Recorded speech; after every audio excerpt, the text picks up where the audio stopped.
আজকে আমি আমার সাথে ঘটে যাওয়া রিসেন্টলি একটি ঘটনা নিয়ে আসলে এসেছি আপনাদের সাথে শেয়ার করতে। যেটা ঘটেছিল আসলে আমি একজন উদ্যোক্তা হিসেবে ফেসবুকে এসেছি এবং তার আগেও উদ্যোক্তা হিসেবে কাজ করেছি। বর্তমানে তেমন একটা কাজ করি না।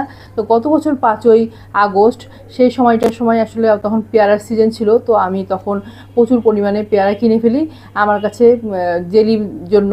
আমার কাছে তখন কন্টেনার খুব একটা তখন ছিল না আর কি। তো আমি এক কন্টেনার ইউটিউব থেকে দেখতে দেখতে একজনকে সার্চ করে বাই করি এবং তার সাথে কন্ট্যাক্ট করি এবং সে আমাকে কন্টেনার দেওয়ার জন্য তার সাথে রাত্রেবেলা কথাবার্তা হয় যে সে আমাকে কন্টেনার পাঠিয়ে দিবে অত টাকার অ্যামাউন্টটা ঠিক হয়। তারপরে যথারীতি আমি সকালবেলা তাকে বিকাশ করে দিই। সে বিকাশ ছাড়া টাকা দিয়ে মানে কন্টেনার দিতে রাজি ছিল না। তো আমি যথারীতি তাকে বিকাশ করে দিই। বিকাশ করে দেওয়ার পরে দেখা গেছে যে দেশে তখন খুবই খারাপ অবস্থা ছিল। তো সকালবেলা বিকাশ করে দেওয়ার পরে তারপরে তার টেলিফোন বন্ধ। তারপরে সে পরে এই সেই করে তার সাথে আসলে আর যোগাযোগ সম্পূর্ণ হয় নাই। পরে আমি তার নাম্বার ব্লক করে দিয়েছি এইরকম একটা অবস্থার মধ্যে। তখন পরে জানতে পারলাম যে আমি তো তাকে খারাপই হিসাবে চিন্তা করেছি, কারণ আমার টাকাগুলো গেছে, অনেকগুলো টাকাই গেছে। তো 100টা বোতলের জন্য অর্ডার দিয়েছিলাম, তো সেখানে প্রায় 2200 টাকার উপরেই হয়তো গেছে। আমার ঠিক এই মুহূর্তে অ্যামাউন্টটা সঠিক মনে নাই। যাই হোক, তারপরে আমি তাকে খারাপ হিসেবে আসলে জেনেছি। পরে 1 বছর পরে এই 2-4 দিন আগে সে আমাকে একটা কল দেয়, ফোন দেয়, অন্য নাম্বার থেকে ফোন দেয়।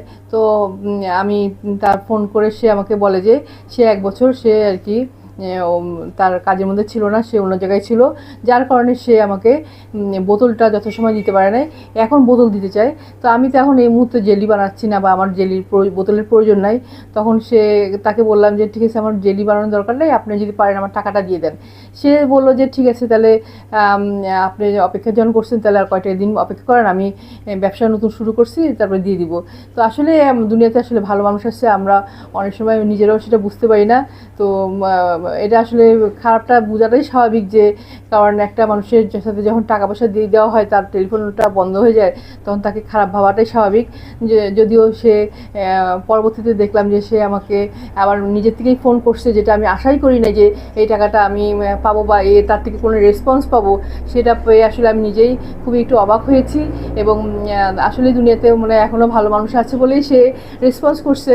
এখন টাকা পাই না পাই, তো যখন সে রেসপন্স করছে হয়তো বা টাকাটা হয়তো বা আমি পাবো।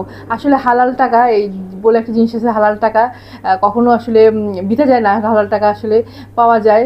তো এটাই আসলে আসলে আমার নিজের একটা অভিজ্ঞতা হয়েছে, সেই অভিজ্ঞতাটা আসলে শেয়ার করলাম এবং আমার কাছে খুবই ভালো লেগেছে, কারণ এটা আমার কাছে অপ্রত্যাশিত ছিল।